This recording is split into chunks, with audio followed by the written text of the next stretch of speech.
And then in terms of collectivism is the Chinese, both in mainland and Taiwan. And then you'll see sort of like you can get a sense of what we're talking about here is that we have these highly industrialized societies and all. But there's a consequence for that, and I want to talk about that. Consequence meaning there's a way that this values orientation on individualism tends to draw us to a certain direction. So let's talk about this for a minute.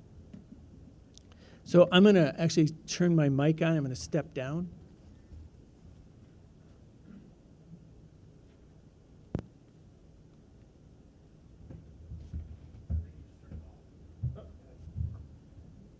Am I good?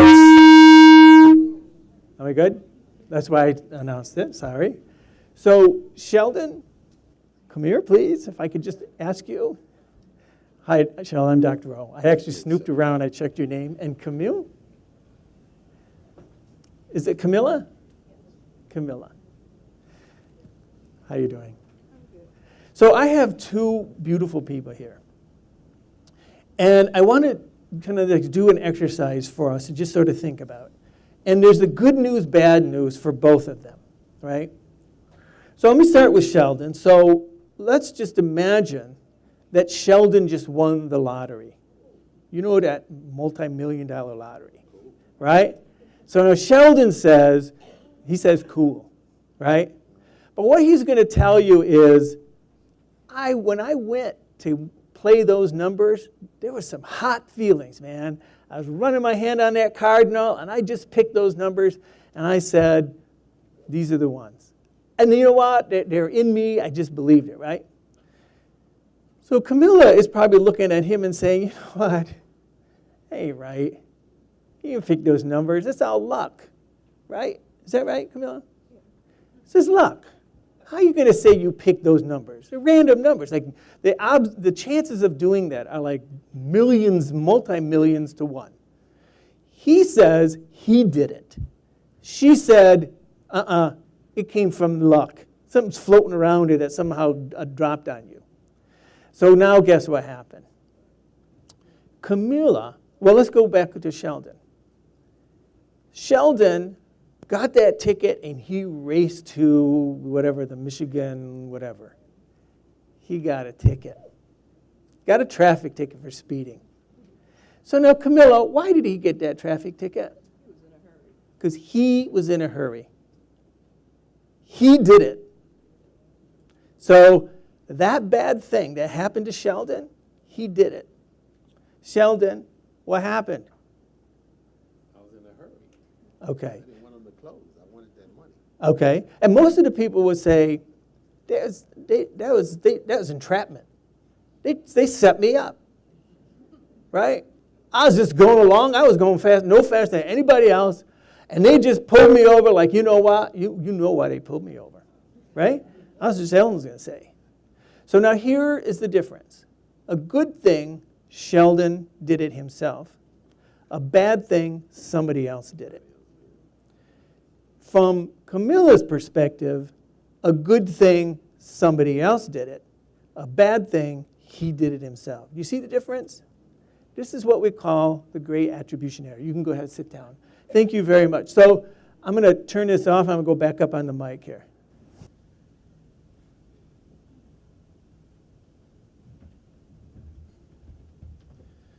So this is what we call disposition. And it's what we do when we look at things and we see if it's good or bad, a problem or not, okay? If it's good, so it works like this again, just to remind you.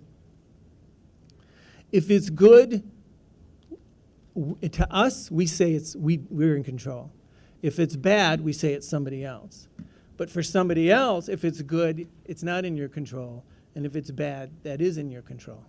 Now, this is an important thing to remember because it comes up when things happen that we think are bad. Let's talk about poverty, for example. So some people believe that poverty is your fault. It's a bad thing. You caused it, right? You're lazy. You don't have self-discipline. You only want what's good. You don't want to work for it. You don't have any financial planning or senses on how to manage your money. So that idea of poverty is your fault. Now, there's another way of thinking about it, too. So it's not all bad. Because we as professionals, we're out there. And we know that what happens is there are some structural things that go on that present barriers. We call them the 6 A's. Sometimes people don't, it's not the services that we need aren't available, or they're not accessible, or they're not acceptable, or there's no accountability, or it's not adaptive, or it's not affordable. Those are the 6 A's, right? Availability, accessibility, acceptability, accountability, adaptability, and affordability. So we know there are structural things that prevent us from getting ahead, from getting a good job, from holding on to a good job, right? From getting the skills that we need. We also think there are some other things going on, like discrimination, things like that. And then there's this third level. And it's kind of a different one. And it really does require a lot of trust. And that has to do with this idea that, you know what? We live our lives to the best that we can, and whatever happens, happens. Right? So some of us are saying, you know what? I'm rich in the relationships I have. I don't need a lot of money. I mean, maybe I do live in poverty, but you know what? Not all people who live in poverty are bad. Right? Not all people who live in poverty do bad things. What's the problem? And you know, there are some that will say, if God wanted it better for me, God would make it better for me. Right? So some of it is about personal choice, but some of it is about a deference to something higher. Right? It's what we call fatalism.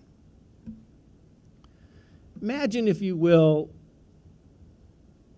somebody who has mental health problems or health problems. And the tendency for us is to think about the great attribution error. How did that happen? Is it their fault, or is it something else? And this is something that we really have to challenge ourselves to think about. What is the disposition and the attribution that we place on vulnerabilities, on things that happen to people that don't necessarily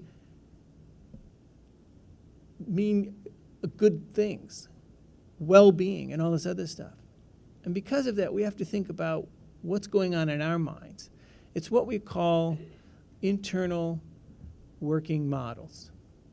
How we think about things and where that comes from, right, has a lot to do with how we think about others.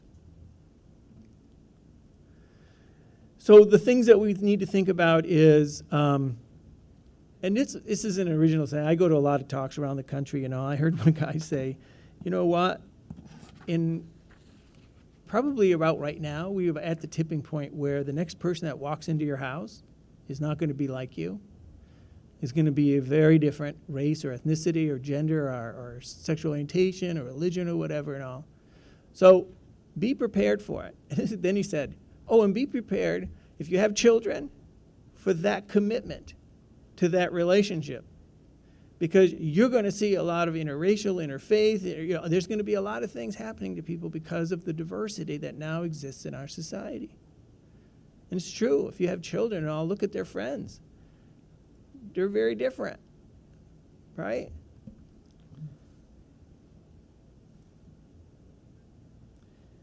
I think that what we do is we underestimate beyond race or ethnicity. We call this an organizing social identity, but there's so much more that we really have to think about in terms of culture and multiculturalism. Not only in how it looks, but how we express ourselves, how we feel, and how we think are really important for us to think about, right? And then there was a time when I did a study, and we were looking at why somebody comes to work in child welfare. So that's one of my areas of expertise. And I was looking at the workforce and the high turnover rate. And so we got some new child welfare workers together. And we were asking questions like, why would you want to work with abused and neglected children? Like, what brought you here and all? And there are all kinds of discussions and all. And these were people that had been on the job. They'd been through their trainings and all, and they were working for a while. And we had this great discussion. The group left, and there was one person, young African-American woman. She was sitting at the table, and everybody's gone.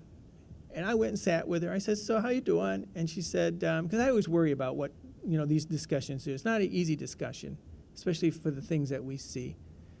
And she says, you really want to know what it's like for me in child welfare? And I said, we just went through a focus group. I was hoping I would hear that from you, So she says, every day I get in my car, in my driveway, I turn my car on, and I sit there. And I worry that I don't know how to work with all the different cultures. And then I worry about getting yelled at because I don't know how. And I thought, what are we doing to people? Why would we think that we can say, let me have an African American stand in front of you and talk about working with African Americans and expect that you're going to know how to work with all African Americans or Latinos or American Indians or Asian Americans? Why would I think that one person can represent entire worlds, right? And so that made me really think about what it was we're trying to do. We know that culture shapes our attitudes and our beliefs, the way we view the world, right? We think about what is familiar. I always talk in my class about, has anybody here come from a place where there's mountains? How about you? Does anybody here, were you born or raised in a place where there's mountains? Anybody? So do you know what that feels like when you see those mountains, like when you go back and return? It's almost like you're home again. Because if you're around mountains, what happens is the whole world gets oriented on what's on your right and what's on your left or in front of you or back. You pretty much know north, south, east, and west just by where the mountains are. And it's a really crazy thing when you live around mountains and all of a sudden you go to Florida where there's nothing but ocean. It's like, where am I? There's no frame of reference. And how many of you have lived or grown up around water, like lake or something like that, right? Same thing, right? You go to a landlocked lake and you're saying, or a landlocked state, and you're like, this is nuts, man. How do you people survive without water, right? I mean, geography matters, and that kind of shapes the way we think. So you think about where you came from, your neighborhoods and all this other stuff. They have meanings for you, right? And there's emotional feelings about it as well. That's the other part of it. So it's not just how we think, but it's how we think and how we feel and how that affects what we do, our actions. It's more than a category. These social identities, they're not additive. You don't add on a race and then plus a gender, and they're exponential, right? All of that means something to us. And it's shaped not just by where we are. For example, if you consider yourself very spiritual, very religious, it probably is with you here, but if I put you in a church, if we did this in a church, it would have a whole lot of meaning, different meaning to you. That would be a very, very important identity. It would emerge, right? It would emerge to the top, right? But if I took you to a ball game, you might pray that the Tigers win or something like that, but you know what? Religion is not going to be your main identity there. It might be something else that emerges and all, but you get the point, and it changes over time, right?